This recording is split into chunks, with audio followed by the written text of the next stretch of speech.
ரொம்பவுமே சிம்பிளான மெத்தட்ல டேஸ்டியான, ஹெல்தியான அவல் லட்டு எப்படி செய்யலான்னு பார்க்கலாம். ஸ்டவ் ஆன் பண்ணி ஒரு பேன் வச்சு 1 கப் அளவுக்கு சிவப்பு அவல் எடுத்திருக்கேன். அது 5 மினிட்ஸ் நல்லா மீடியம் ஃப்ளேம்ல ரோஸ்ட் பண்ணி எடுத்துக்கலாம். இப்ப இந்த அவல 2லேருந்து 3 டைம் நல்லா வாஷ் பண்ணி எடுத்துக்கோங்க.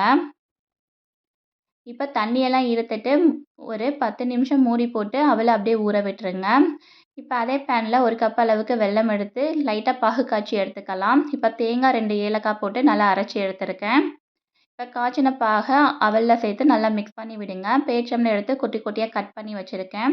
இப்ப ஸ்டவ் ஆன் பண்ணி ஒரு சின்ன பேன் வச்சு 3 ஸ்பூன் நெய் சேர்த்துருக்கேன். கொஞ்சமா முந்திரி, கொஞ்சமா உலர் திராட்சை சேர்த்து நல்லா வறுத்து அதையும் இந்த அவல்ல மிக்ஸ் பண்ணிக்கோங்க. துருவின தேங்காயும் இதில் ஆட் பண்ணிக்கலாம். கட் பண்ண பேரிச்சம்பழத்தையும் சேர்த்து நல்லா மிக்ஸ் பண்ணி எடுங்க.